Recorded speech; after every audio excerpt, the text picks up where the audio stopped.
So meditation again means cultivating, becoming more familiar with something. So basically it deals with the mind. That's the object of the meditation. Because the mind needs to become more optimal, so it doesn't deal with physical fitness.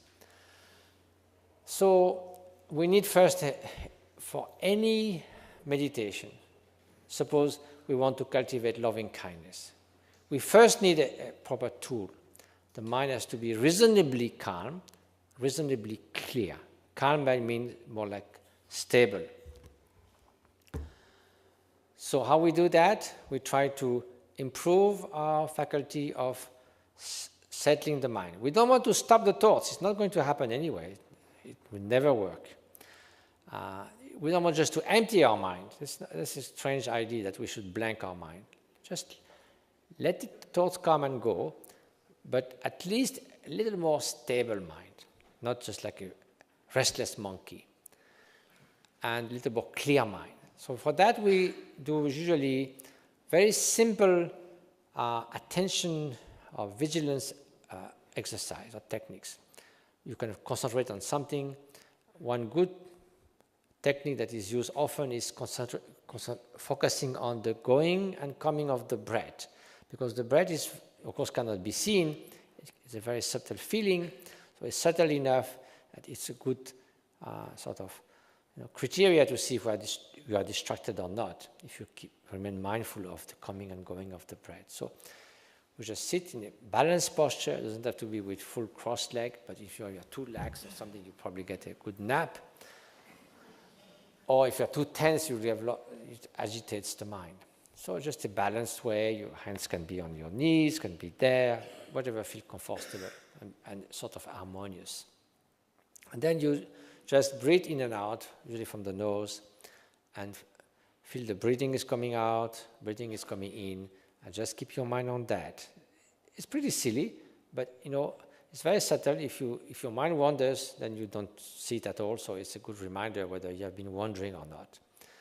And then if your mind does wander, and then suddenly you say, oh, I have been distracted. There's no need to be discouraged. Think that the very fact that you say, oh, I've been distracted, mindfulness is back. So don't add to it by saying, oh, it's so bad, I can't meditate. So just focus again on the breath, and that's it. And we'll do that for a few seconds, then we'll see how we can use that, say, for instance, to cultivate loving kindness. But just start with watching the breath. The eyes don't have to be closed. It can be if you like, but usually we keep them half open and just sort of panoramic gazing, not focus on anything special, but just kind of, we don't need to stop the outer perceptions.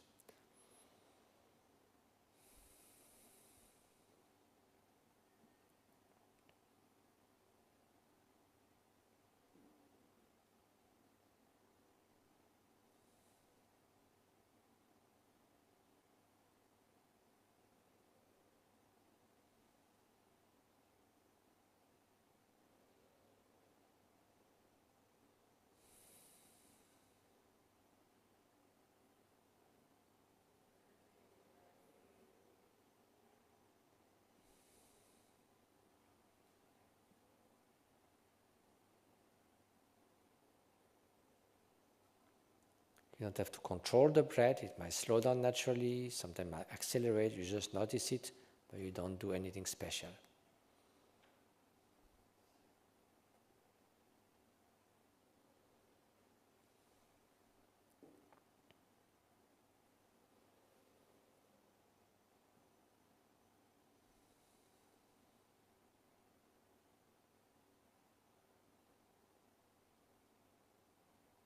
So you can imagine that you could do that for 10 minutes. Now, two obstacles might come. One is dullness, you feel bored, you sink. One is excitement, you get distracted. So in both cases, you can either relax or revive your posture, your mind, calm it down or make it more awake. So use skillful antidotes. Now, let's say that we did that for 10 minutes. The mind is a little bit more stable, a little bit more clear. So now we can move to, say, cultivating loving kindness. So to begin with, it's like when you start sailing a boat, you begin with fine weather like today. And then slowly you can, sail in more rough weather. So then, in the beginning, if you want to cultivate loving kindness, it's easier to bring to the mind the image of someone who is very dear to you. You don't have to make huge efforts to feel some loving kindness to that person. And so let's imagine someone who is very dear to you. You only wish good things to that person, and then fill your mind with this benevolence, with this loving kindness. Just may that person be safe, may that person be happy, may that person have fulfillment, may that person be healthy, and so forth. And then let your mind be filled with that sort of kindness, good-heartedness.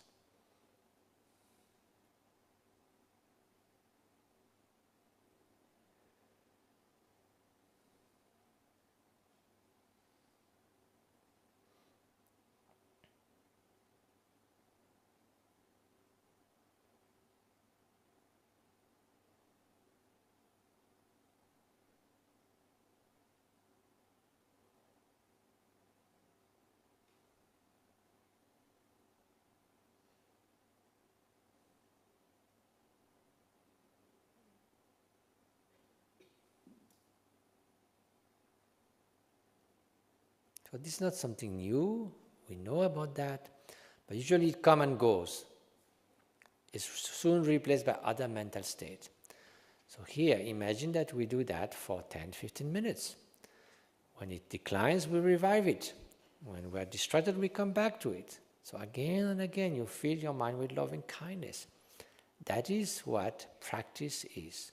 Practice, practice, practice. Again and again. And that's how change comes about, not just fleeting thoughts. You don't train in anything without some kind of perseverance and familiarization. So now, as a last exercise, imagine that you could feel that naturally, spontaneously for someone who is dear, someone who wishes you good. But after all, every sentient being, none of them wants to suffer. Everyone would like to find some happiness. So why not being concerned as well with strangers, with obnoxious people who create suffering, but they're also completely confused. And to wish them good is not to wish them success in their terrible endeavors, but to wish them to change, to wish them that their hatred will diminish, that their indifference will not be anymore. So you can extend that. So let's try it in that way. Because, loving kindness and compassion are not reward for good behavior. The absence is not a punishment. Loving kindness applies to all beings and compassion to all kinds of suffering, whatever it may be, whatever forms it takes. It's not a moral judgment, that's something else. So let's try to extend from the dear person to a stranger and to more difficult persons.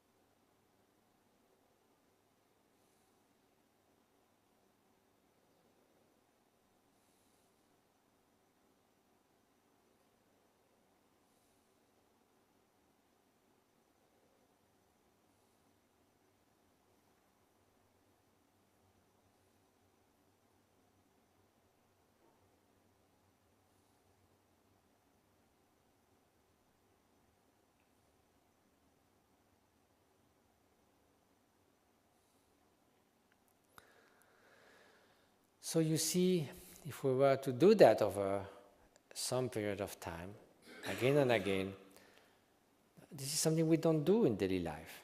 We do that for physical fitness, we do that for any other kind of skills like art, sports, and so forth. We rarely do that for the mind. So that's the only difference. But the principle of training is the same. So you see, nothing mysterious about it, but still you need to practice. So that's the basis.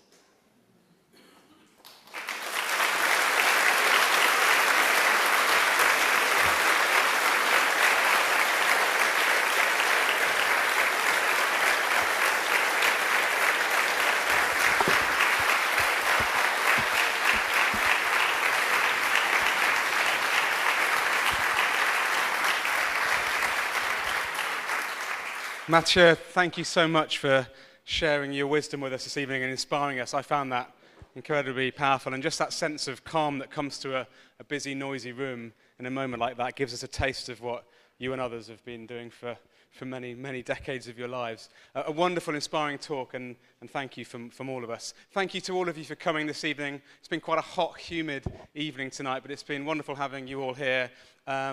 Please do stay in touch with us. If you're not already a member of Action for Happiness, please come and find out more at our website. You will have seen that we were very kindly provided some free drinks from a company called Feel Good this evening. We've got plenty of those left, so please feel free to take some of those for yourselves, for your friends, for family, and so on. There's lots left in the reception. Thank you again for coming. Thank you again to Matthieu, and we'll hopefully see you again very soon. Thanks.